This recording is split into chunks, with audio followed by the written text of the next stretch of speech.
Well, as we well know, rather controversially now it seems, Lambeth Palace do want us all to take part in that Pledge of Allegiance. And are you going to?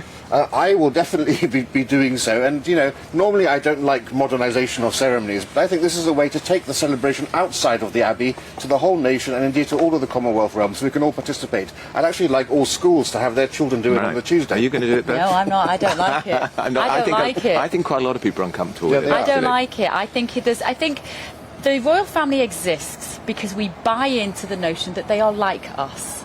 Otherwise, there would be anarchy, as you said. There would be a revolution.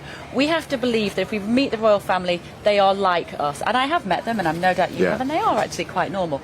The idea that you, with that unconditionally, say out loud a vow, an allegiance to somebody, cements the notion that they are more important than us. It's not to the person. It's the institution. It's the office. Well, that's why we include heirs and and his heirs and successors. That makes me deeply uncomfortable. And I think, don't make us consider that. Like, the reason that the royal family lasts is because we don't overthink that issue. And when you're asking us to sit at home with our glass of champagne and swear allegiance to you, that's a power shift that I find a little troubling. But remember, this is an invitation. It's not an edict, so we're not being forced to do it. We would never do it. No, wouldn't it be interesting to see the cameras trained on the face of the president of Sinn Féin in the congregation in Westminster Abbey when people are encouraged to swear an oath of allegiance to the king? She's going to have her mouth firmly shut. As the reason our MPs won't take a seat in the House of Commons is because they won't swear an oath of allegiance to the monarch. But if we had this discussion 10 years ago, I would agree with you. But the problem is, for example, the youth of today are a complete anomaly in terms of their level of support for the monarchy. And that's because they're not being taught at schools about our civic institutions.